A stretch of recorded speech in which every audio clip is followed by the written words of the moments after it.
Hello students, welcome to Reddy chemistry classes. आज के session में हम डिस्कस करने वाला टॉपिक है कैटालाइसिस। सो एग्जैक्टली कैटालाइसिस होता क्या है? तो कैटालिस्ट के प्रेजेंस में rate of chemical reaction increase करने वाले प्रोसेस को बोलेंगे कैटालाइसिस।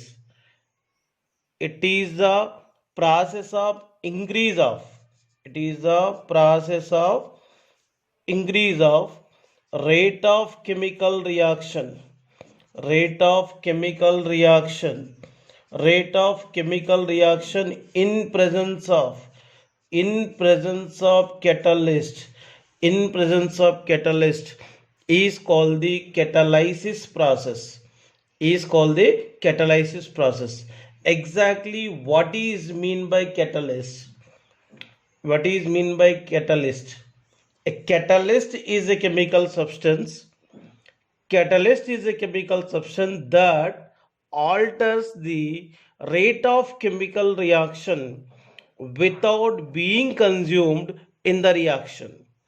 मतलब केमिकल रिएक्शन को बढ़ाने वाले केमिकल रिएक्शन का स्पीड को बढ़ाने वाले सब्सटेंस को कैटलिस्ट बोलेंगे। और केमिकल रिएक्शन का स्पीड को बढ़ाने के समय कैटलिस्ट का कंजम्पशन होता नहीं है।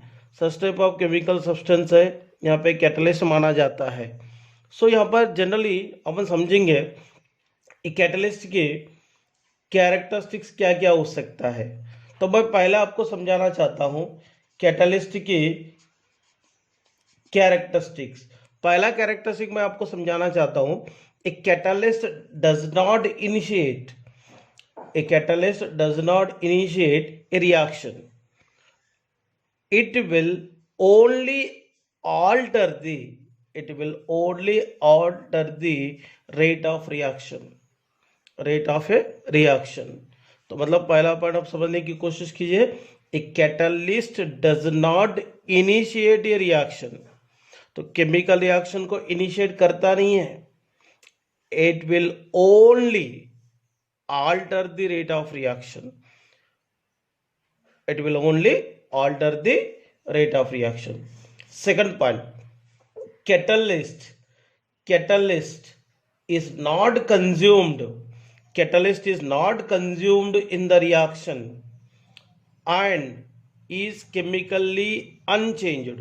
किसी भी केमिकल रिएक्शन में रिएक्टेंट को प्रोडक्ट में कन्वर्ट करने के समय कैटलिस्ट का कंजम्पशन होगा नहीं और केमिकली ये चेंज भी नहीं होता है।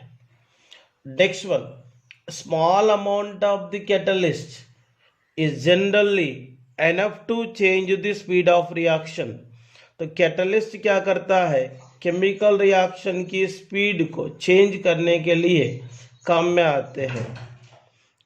ए catalyst function, next point, a catalyst functions effectively under optimum conditions of temperature, pressure, pH, particular pH, particular pressure, particular temperature में कैटलिस्ट इफेक्टिवली काम करता है। दैट कंडीशन को माना जाता है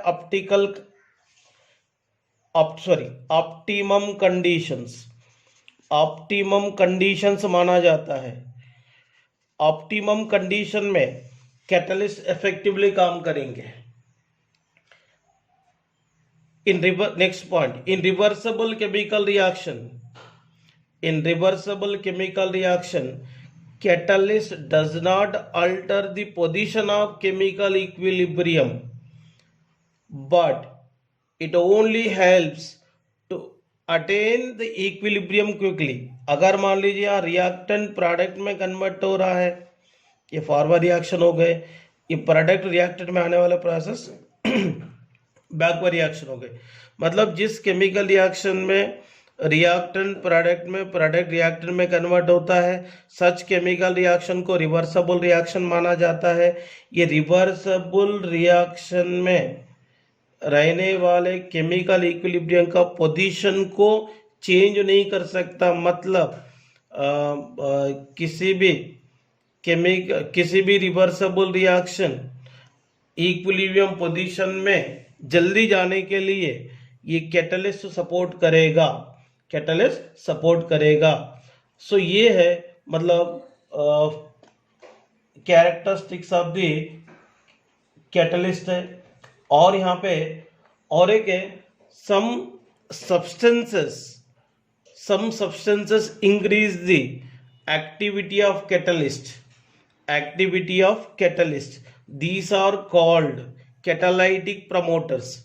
यहाँ पे ये कैटलिस्ट है, कैटलिस्ट की एक्टिविटी बढ़ाने वाले होता है कैटालाइटिक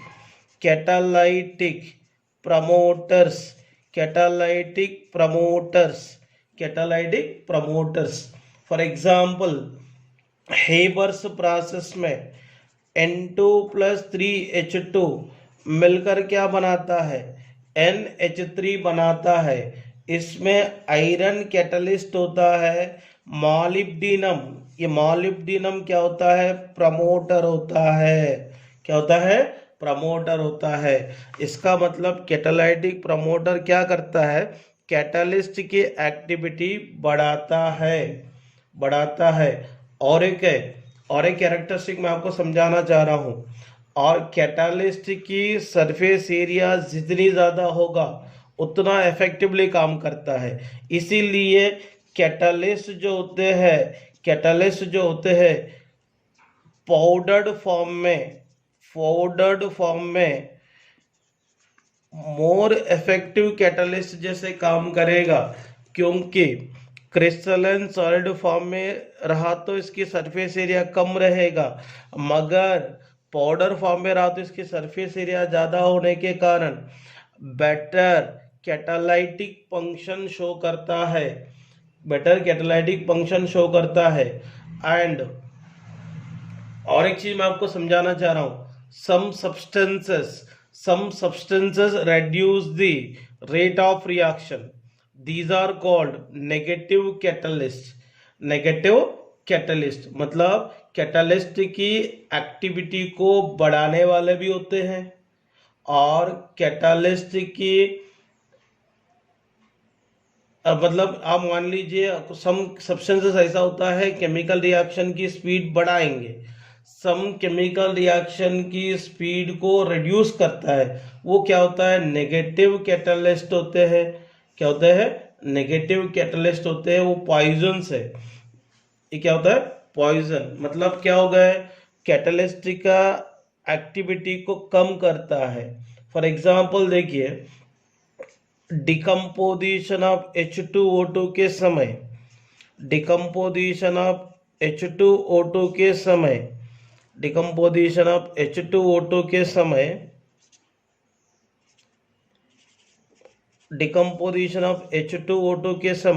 यहाँ पर एक नेगेटिव कैटलिस्ट को यूज करते हैं, ग्लिसरॉल।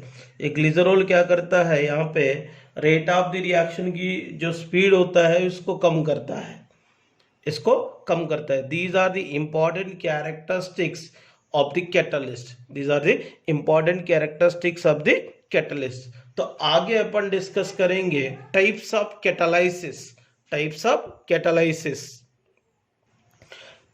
कैटालाइसिस में first one homogeneous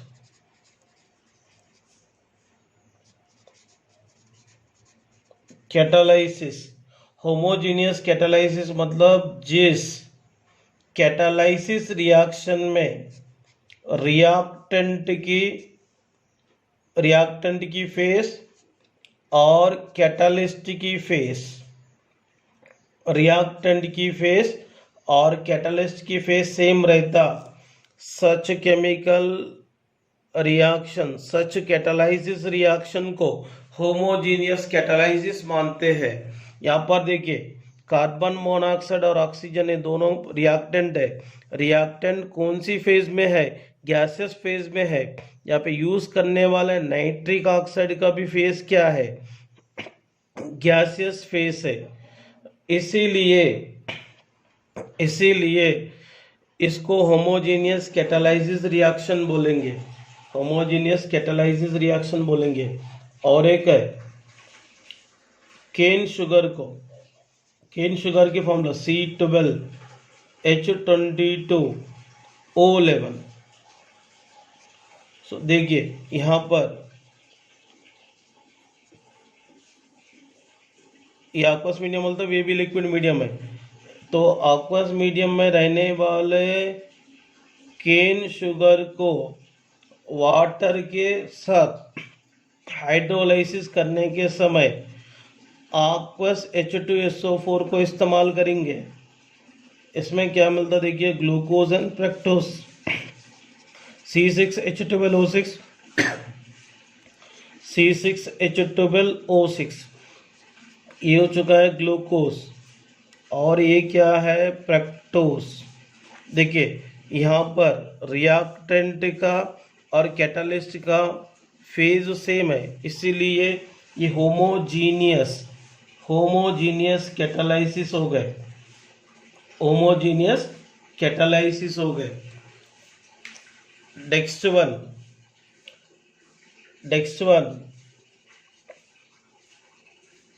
heterogeneous catalysis. देखिए N2+3H2 gives rise to 2NH3, ये केमिकल रिएक्शन में यूज करने वाले कैटलिस्ट आयरन है। देखिए यहाँ पर रिएक्टेंट का फेस क्या है, गैस, कैटलिस्ट का फेस क्या है, सॉलिड है। तो रिएक्टेंट का और कैटलिस्ट का फेस अलग अलग है, इसीलिए इसको क्या बोलना चाहिए, हेटेरोजीनियस कैटालाइसिस प्रोसेस बोलना चाहिए, और एक है CH2 डबल बॉन्ड CH2, ये क्या होता है, इथिलीन को H2 गैस के साथ रिडक्शन करना है निकेल कैटलिस्ट के प्रेजेंस में। ये क्या देता, ईथीन और इथिलीन को, ये सेम है नेम, इसको रिडक्शन करने के बाद क्या मिलता, CH3 single bond CH3 ethane मिलता है। इसमें देखिए केमिकल रिएक्शन में यहाँ पर इथिलीन और हाइड्रोजन दोनों गैसेस है, और कैटालिस्ट यहाँ पर कौन है, सॉलिड है। तो जिस कैटालाइसिस रिएक्शन में रिएक्टेंट का और कैटालिस्ट का फेज डिफरेंट रहता, such catalysis reactions heterogeneous catalysis होता है। तो देखते हैं तो मैकेनिज्म ऑफ हेटेरोजीनियस कैटालाइसिस कैसे रहेगा। देखिए एक्चुअली एक सॉलिड कैटलिस्ट की सरफेस एरिया पे रिएक्टेंट मॉलिक्यूल एब्जॉर्प्शन होने के बाद रिएक्टेंट मॉलिक्यूल के बीच में केमिकल रिएक्शन होकर प्रोडक्ट फॉर्मेशन होने के बाद कैटलिस्ट कैसे सेपरेट होगा, ये पूरी चीज़ अपन जानते हैं। यहाँ पर देखिए एक कैटलिस्ट है,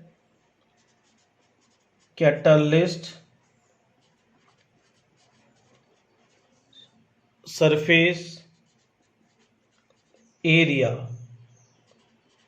having free valencies। देखिए पहला कैटलिस्ट की सरफेस एरिया पे ए एंड बी जैसे रिएक्टेंट मॉलिक्यूल डिफ्यूजन होता है। डिफ्यूजन होने के बाद ए और बी रिएक्टेंट्स कैटलिस्ट की सरफेस एरिया पे एड्जॉर्प्शन हो जाएगा।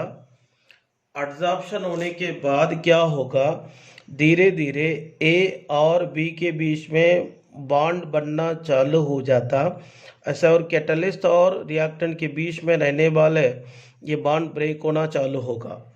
मतलब यहाँ पर समझ लो, एक कैटलिस्ट की सरफेस एरिया पे ए और बी रिएक्टेंट मॉलिक्यूल आने के बाद ए और बी रिएक्टेंट स्पीसीज जो भी है वो कैटलिस्ट की सरफेस एरिया पे एब्जॉर्प्शन होने के बाद कैटलिस्ट के साथ केमिकल रिएक्शन करता है। करने के बाद क्या होगा, ए और बी को एक सुटेबल सरफेस एरिया मिलने के बाद ए और बी ये दोनों स्पीसीज एक दूसरे के साथ रिएक्ट होना चालू हो जाएगा।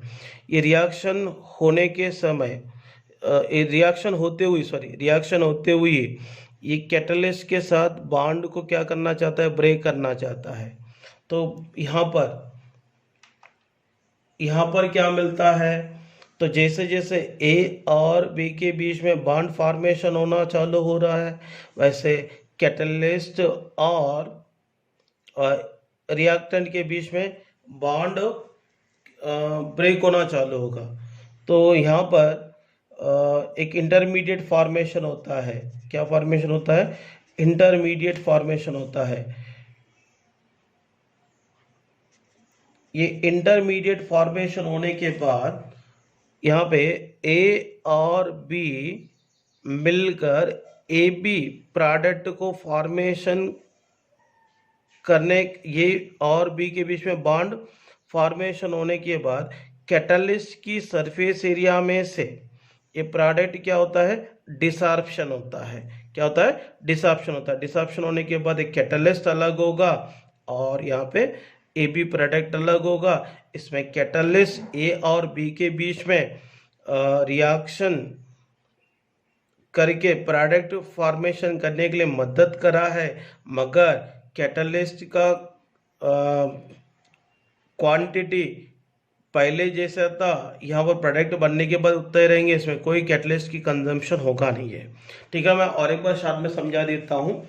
कैटलिस्ट की सरफेस एरिया पे A and B reactant species absorption होने के बाद ए और बी के बीच में बॉन्ड बनना चालू होता है। तो ए और बी के बीच में बॉन्ड बनना चालू होने के बाद यहाँ पर एक इंटरमीडिएट फॉर्मेशन होगा। ये इंटरमीडिएट फॉर्मेशन होने के बाद ए और बी के बीच में 100% बॉन्ड फॉर्मेशन होने के बाद ये कैटलिस्ट के सरफेस एरिया में से ए बी प्रोडक्ट क्या होगा, डिसॉर्प्शन होगा। डिसॉर्प्शन होने के बाद ए बी प्रोडक्ट मिल जाता है और इसके अलावा कैटलिस्ट मिलता है। यहाँ पे कैटलिस्ट क्या करा है, रिएक्टेंट मॉलिक्यूल का रिएक्टेंट स्पीसीज के बीच में केमिकल कॉम्बिनेशन करने के लिए मदद करने के लिए सुटेबल सरफेस एरिया को प्रोवाइड करके रेट ऑफ द रिएक्शन का स्पीड को बढ़ाने के लिए मदद करा है।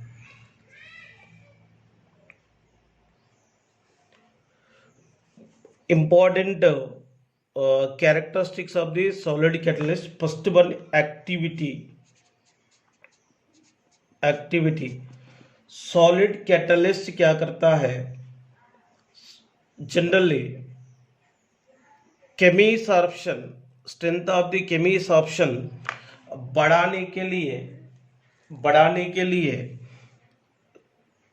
बहुत ही काम में आता है। क्योंकि सॉलिड कैटलिस्ट क्या करता है, रिएक्टेंट स्पीसीज को अपने सरफेस एरिया पे एब्जॉर्प्शन करके केमिसॉर्प्शन की स्ट्रेंथ बढ़ाएंगे। जितना ज़्यादा केमिसॉर्प्शन की स्ट्रेंथ बढ़ाते हैं उतना ज़्यादा रिएक्टेंट मॉलिक्यूल अपनी सरफेस एरिया पे लेगा। अपनी सरफेस एरिया पे जितना लार्ज क्वांटिटी में रिएक्टेंट स्पीसीज को ले सकता है उतना ज़्यादा वो प्रोडक्ट बनने की चांसेस है। मगर यहाँ पे सरफेस एरिया पे आया हुआ रिएक्टेंट मॉलिक्यूल को जनरली इमोबिलाइज्ड करेंगे। कौन, ए सॉलिड कैटलिस्ट ओनली, मतलब उतना स्ट्रांगली पकड़ के नहीं रखता, ओनली इमोबिलाइज्ड करने के वजह से वो रिएक्टेंट मॉलिक्यूल को एक दूसरे के साथ आपस में रिएक्ट करने के लिए सुटेबल सरफेस एरिया प्रोवाइड कर सकता है। फॉर एग्जांपल मैं आपको समझाना चाहता हूँ, मतलब हाइड्रोजनेशन रिएक्शन में कैटलिस्ट क्या करता है, कैटलिस्ट क्या करता है, सर्टेन गैसेस को ऑब्जर्व करके और सर्टेन गैसेस को प्रोवाइड करता है केमिकल कॉम्बिनेशन में इन्वॉल्व होने के लिए। फॉर एग्जांपल देखिए H2 plus O2, H2 plus O2 platinum जैसे कैटलिस्ट के प्रेजेंस में, प्लाटिनम जैसे कैटलिस्ट के प्रेजेंस में रिएक्शन होकर H2O फॉर्मेशन होने के लिए, H2O फॉर्मेशन होने के लिए सुटेबल होता है। यहाँ पे देखिए H2 plus O2 gives rise to 2H2O में सॉलिड कैटलिस्ट लाइक प्लाटिनम यहाँ पे सपोर्ट कर रहा है केमिकल रिएक्शन को प्रोसीड करने के लिए। और यहाँ पर एक बात समझने का, तो यहाँ पर कैटलिस्ट की एक्टिविटी ग्रुप 5 से लेकर ग्रुप 11 तक जनरली इंक्रीज होता है। मतलब ए solid catalyst so many chemical reaction में केमिकल रिएक्शंस की एक्टिविटी बढ़ाने के लिए सपोर्ट करता है। Selectivity, second one, selectivity. The selectivity of a catalyst is its ability to direct a reaction to yield a particular product. For example देखिए, मतलब same reactant species अलग अलग कैटलिस्ट के प्रेजेंस में अलग अलग प्रोडक्ट्स को देते हैं। देखिए मैं आपको समझाना चाहता हूं, CO plus 3H2 gives rise to CH4 plus H2O. Second one, CO plus 2H2 gives rise to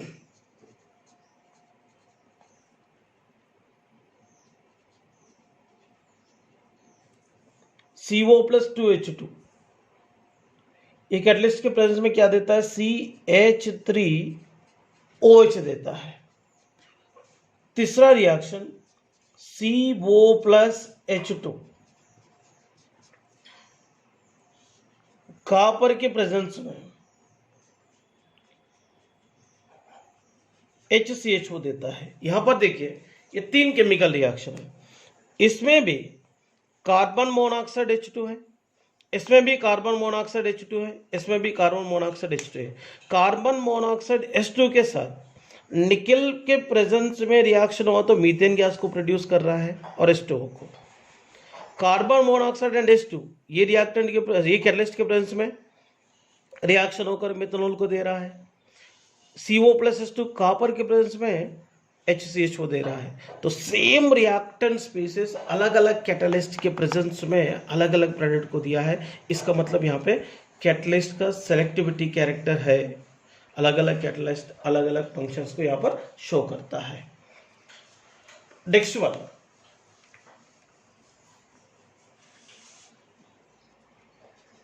shape,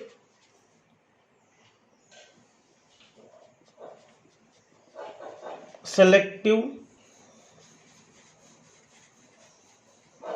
catalysis by zeolites.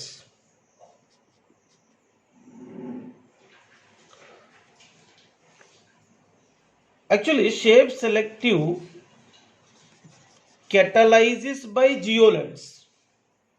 So actually यहां पर देखिए the catalytic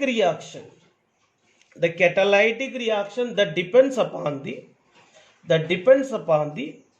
pore structure of the catalyst,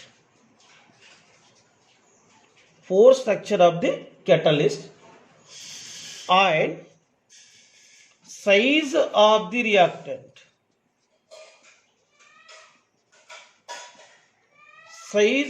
reactant, and produce the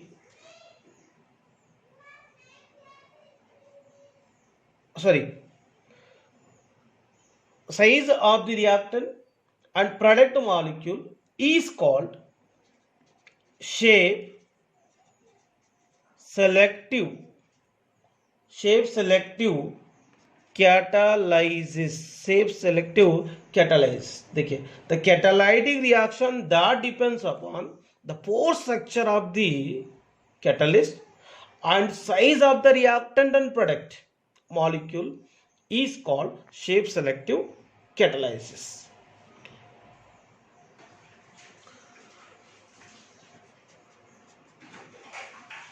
Zeolites are good shape selective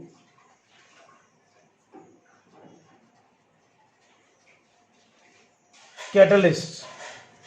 Zeolites are good shape selective catalysts because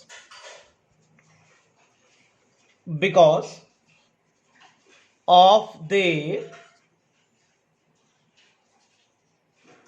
honeycomb like structure. मतलब जियोलेट्स हनी कोम like structure में रहने के कारण good shape selective catalyst जैसे काम करते हैं. They are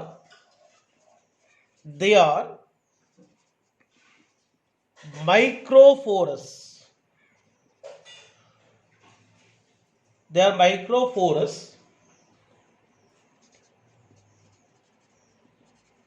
aluminosilicates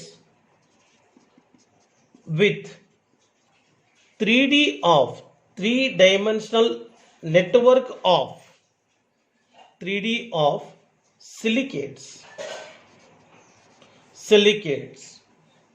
in which some silicon atoms are replaced by aluminum atoms giving ALOSI framework. तो यहां पर देखिए, aluminosilicate with 3-dimensional structure में रहने वाले सिलिकेट्स में से सम SA atoms that is silicon atoms aluminium के साथ रिप्लेस होने के वजह से ये जियोलेट्स मिलता है. तो यहां पर देखिए, ये सिलिकेट्स में रहने वाले सिलिकॉन आटम के प्लेस में एल्यूमिनियम आटम्स आने के वजह से एल्यूमिनियम सिलिकेट्स मिलेंगे. ये एल्यूमिनियम सिलिकेट्स एक अच्छे जियोलाइट होता है और शेप सेलेक्टिव कैटलिस्ट होते हैं. तो यहां पर एक बात समझना, जियोलाइट्स का यूज क्या है, जियोलाइट्स की यूज क्या है और एक किसके ऊपर डिपेंड करता है रिएक्शंस का. देखो, the reaction taking place in zeolites depends upon the size and shape of reactant and product molecule as well as upon the pore and cavities of the zeolites. ये zeolites में रहने वाले cavity size पे और zeolite की cavity size में fit होने वाले reactant and product की साइज पे भी डिपेंड करता है और इसकी जो एक्टिविटी है. जनरली ये जियोलाइट्स नेचुरली भी मिलते हैं, सम सिंथेसाइज्ड भी मिलते हैं. और स्पेशली ये जियोलाइट्स को पेट्रोकेमिकल इंडस्ट्रीज में हाइड्रोकार्बन का आइसोमराइजेशन के लिए, हाइड्रोकार्बन को क्रैकिंग करने के लिए यूज करते हैं. एक वेरी इंपॉर्टेंट जियोलाइट है ZSM5. एक इंपॉर्टेंट जियोलाइट है ZSM5. ये क्या करता है, अल्कोहल को डायरेक्टली गैसोलिन